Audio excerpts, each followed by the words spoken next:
रात साधारण नहीं थी। वह रात सांस ले रही थी, हवा नहीं चल रही थी, फिर भी पेड़ों की पत्तियां कांप रही थीं। गांव की सीमा पर खड़ा था एक पुराना पीपल का पेड़, इतना पुराना कि उसकी जड़ें जमीन के भीतर नहीं बल्कि किसी गहरे रहस्य में धसी हुई लगती थी। गांव के बुजुर्ग कहा करते थे, इस पेड़ के नीचे जो गया वह लौट तो आया, लेकिन पूरा कभी नहीं लौटा।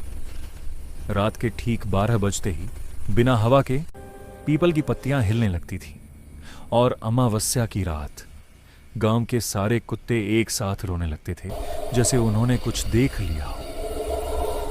ये कोई साधारण पेड़ नहीं था, ये एक श्राप था जो सांस लेता था और इंतजार करता था, क्योंकि कुछ कहानियां सुनाई नहीं जाती, वे जिंदा रहती हैं। आग के चारों ओर बैठे कुछ बच्चे और उनके बीच बैठी एक बूढ़ी दादी। उनकी आंखों में नींद नहीं थी, वहां डर ठहरा हुआ था। दादी ने कांपती आवाज में कहा, उस पीपल पर एक डायन रहती है जो सिर के बल लटकी रहती है। उसके पैर उल्टे होते हैं और आंखें लाल, जलते अंगारों जैसी। एक बच्चे ने डरते हुए पूछा, दादी, वह लोगों को क्यों मारती है? क्योंकि उसे जिंदा जलाया गया था, इसी गांव में, इसी पीपल के नीचे। उस रात के बाद किसी बच्चे ने उस पेड़ की ओर देखना भी छोड़ दिया।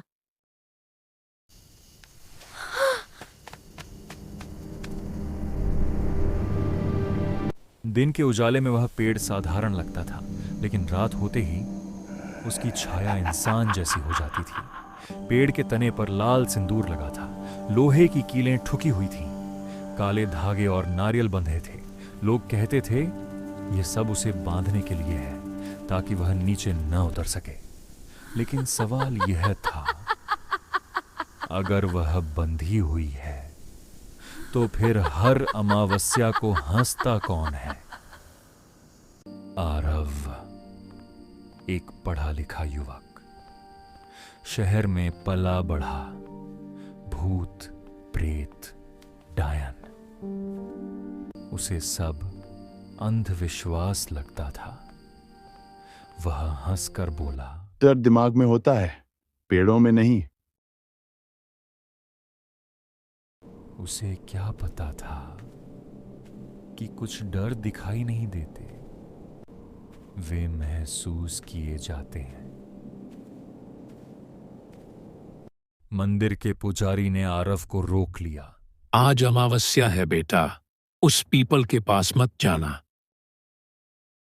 आरव मुस्कुराकर आगे बढ़ गया, लेकिन जैसे ही वह मंदिर से बाहर निकला, उसकी घड़ी रुक गई। समय रात 11:58। तभी पीछे से एक धीमी आवाज आई, मत जाओ। आरव ने पीछे मुड़कर देखा, वहां कोई नहीं था। पूरा गांव अंधेरे में डूबा था, बिजली गुल, चांद गायब। पीपल के पेड़ के पास से एक धीमी हंसी सुनाई दे रही थी, ऐसी हंसी जैसे टूटा हुआ गला हंस रहा हो।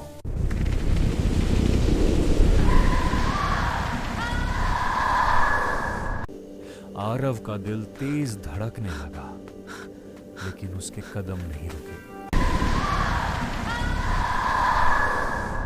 तभी आरव ने देखा, पीपल की सबसे ऊंची डाल पर एक आकृति सिर के बल लटकी हुई। उसके बाल जमीन को छू रहे थे और उसकी लाल आंखें सीधे आरव को देख रही थीं। फिर एक आवाज गूंजी, तू भी मेरी कहानी सुनेगा?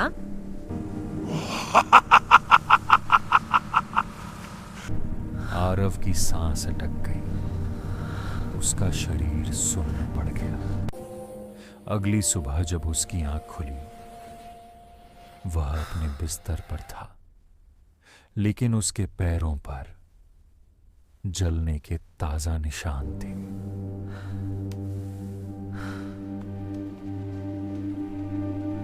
उसी सुबह गांव का एक बच्चा गायब था। पीपल के पेड़ के नीचे गीली मिट्टी और खून की गंध। गांव वालों ने सिर झुका लिया। वह फिर भूखी हो गई है। उस रात आरव ने सब कुछ लिखना शुरू किया। एक पुरानी डायरी में आखिरी पंक्ति उसने लिखी, ये कहानी नहीं है, ये चेतावनी है। और यहीं से असली डर शुरू होता है। अमावस्या की रात थी।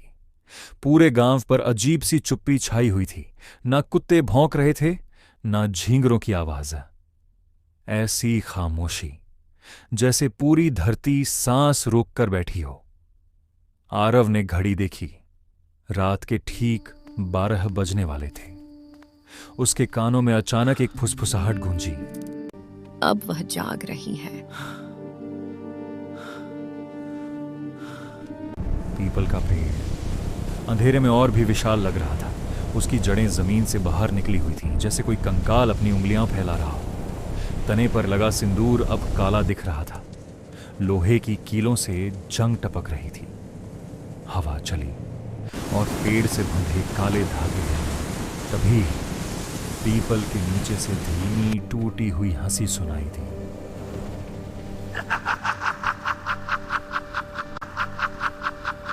वह हंसी इंसानी नहीं थी, ना खुशी की, ना पागलपन की। वह हंसी थी भूख की। ऐसी भूख जो सालों से किसी को निगलने का इंतजार कर रही हो। आरव का गला सूख गया। उसके होंठ कांपने लगे। फिर आवाज आई, तू अकेला नहीं है।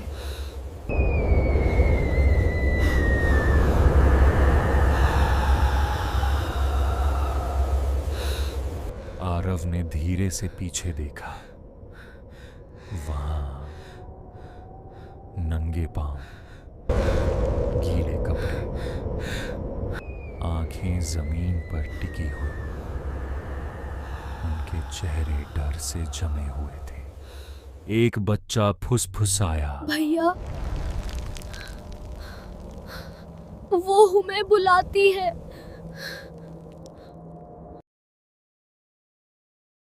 और तभी सारे बच्चे अंधेरे में घुल गए।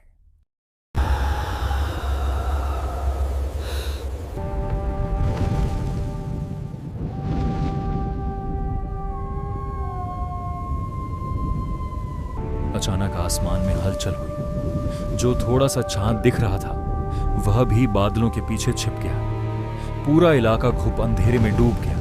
और उसी पल पीपल की सबसे ऊंची डाल से कुछ उल्टा लटकता हुआ दिखाई दिया। बाल जमीन को छू रहे थे, गर्दन टेढ़ी और लाल आंखें सीधे आरव पर जमी हुई। वह हंस रही थी। उसकी हंसी में दांत नहीं, सिर्फ अंधेरा था। चेहरा किसी औरत का था, लेकिन आंखों में इंसानियत नहीं थी। वह बोली, हर कहानी का एक श्रोता होता है, और आज तू है।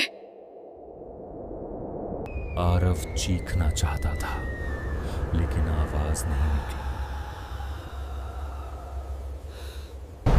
हवा जोर से चली, पेड़ झुकने लगा और आरव के दिमाग में एक एक करके तस्वीरें उभरने लगी। एक औरत जिसे इसी पेड़ पर बांधा गया था। गांव वालों ने उसे डायन कहा, कीलें ठोकीं, मंत्र पढ़े, लेकिन उसे मारा नहीं, सिर्फ भूखा छोड़ दिया।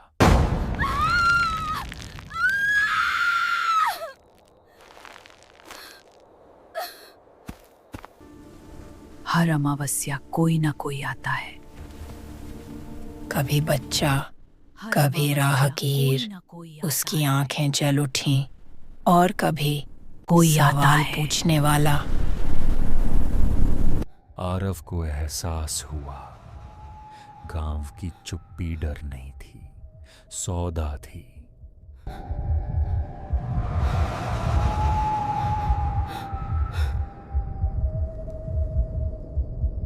अगली सुबह आरव अपने बिस्तर पर था। सब कुछ सामान्य लग रहा था, लेकिन उसके पैरों पर जलने के ताजा निशान थे और पास की मेज पर एक पुरानी डायरी रखी थी। पहला पन्ना खाली था और आरव का हाथ अपने आप लिखने लगा।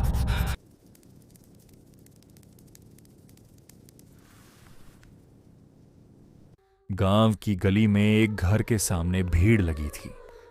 एक बच्चा रात से गायब था। उसकी मां रो रही थी, लेकिन गांव वाले नजरें चुरा रहे थे। किसी ने धीरे से कहा, आज अमावस्या नहीं है। तो फिर सवाल उठा, तो वह किसे ले गई? आरव की रीढ़ में सिहरन दौड़ गई।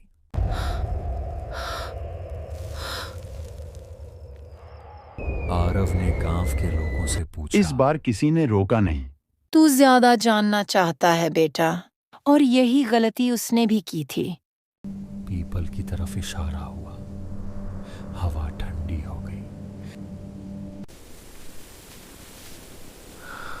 आरव को सच पता चला। औरत को मारा नहीं गया था, उसे बांधा गया था। दिनों तक, हफ्तों तक, बिना पानी, बिना खाना। जब उसने मरते वक्त आंखें खोली थीं, उसकी आंखों में बदला नहीं, भूख थी।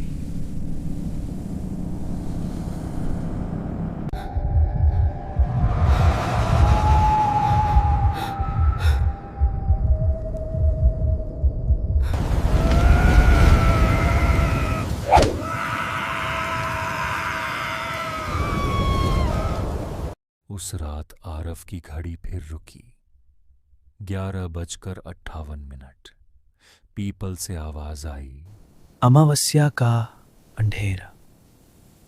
ये घड़ी भी समय को रोक चुकी है।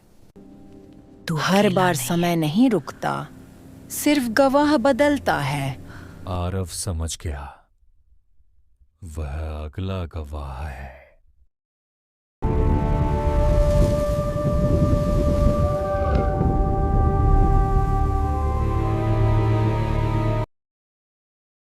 पीपल के नीचे वह फिर दिखाई दी, उल्टी लटकी हुई। लेकिन इस बार उसकी हंसी में गुस्सा नहीं था। तू मुझे खत्म नहीं करना चाहता, तू मुझे समझना चाहता है।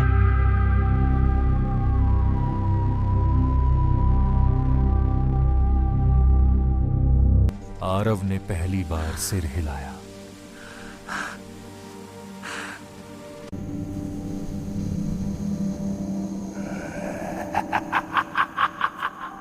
डायरी अपने आप खुली। आरव का हाथ फिर हिलने लगा। जो वह देख रहा था, वही लिखा जा रहा था। जैसे वह इंसान नहीं, रिकॉर्ड बन गया हो। वह चाहकर भी रुक नहीं सका। डायन की आवाज आई, गांव मुझे नहीं खिलाता, गांव मुझे याद रखता है।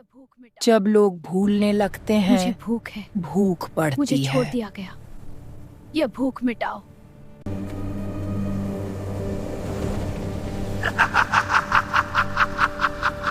आरव समझ गया, कहानी ही जंजीर है। उस रात गांव में कोई नहीं मरा। पीपल शांत था, लेकिन डायरी में एक नई लाइन जुड़ी, जब कहानी बाहर जाएगी तो सौदा टूटेगा। आरव ने नजर उठाई।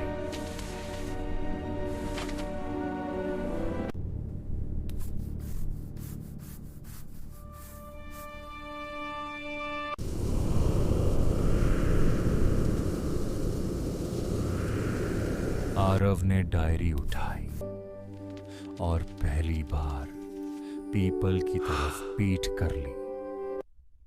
पीछे से आवाज आई, कहानी अधूरी मत छोड़ना। अब यह सिर्फ तेरी नहीं है। उस सुबह गांव में पहली बार कोई बिना डरे चला। सफेद दाढ़ी, गंभीर आंखें, गले में रुद्राक्ष। तांत्रिक ने पीपल के पेड़ को देखा और धीमे से कहा, ये पेड़ श्राप नहीं है, ये पाप का परिणाम है। गांव वाले चुप हो गए, जैसे सच ने सबकी जुबान छीन ली हो। तांत्रिक की नजर आरव पर पड़ी।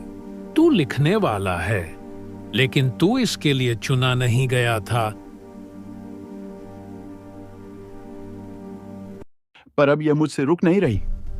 तांत्रिक ने डायरी खोली और उसका चेहरा पीला पड़ गया। इसमें जो लिखा है वह अभी भी जीवित है।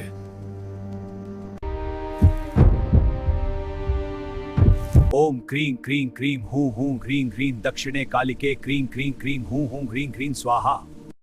तांत्रिक ने मंत्र पढ़ना शुरू किया, लेकिन बांधने के लिए नहीं, मुक्त करने के लिए। जो भूख से बनी हो उसे बलिदान नहीं, सच चाहिए। पीपल की जड़ें हिलने लगी। गांव वालों के कानों में वह चीखें गूंज उठी जो वर्षों पहले दबा दी गई थी। पहली बार उस आवाज में क्रोध नहीं था, सिर्फ थकान थी। मैं डायन नहीं थी, मुझे डायन बनाया गया। मैं भूखी थी, इसीलिए जीवित रही। पीपल के तने से एक बूंद गिरी। आंसू थी या सदियों का बोझ। सूरज निकला। सालों बाद उस पेड़ के नीचे डर नहीं था, न हंसी, न खून की गंध, सिर्फ मिट्टी। गांव वालों ने पहली बार सीधी नजर उठाई।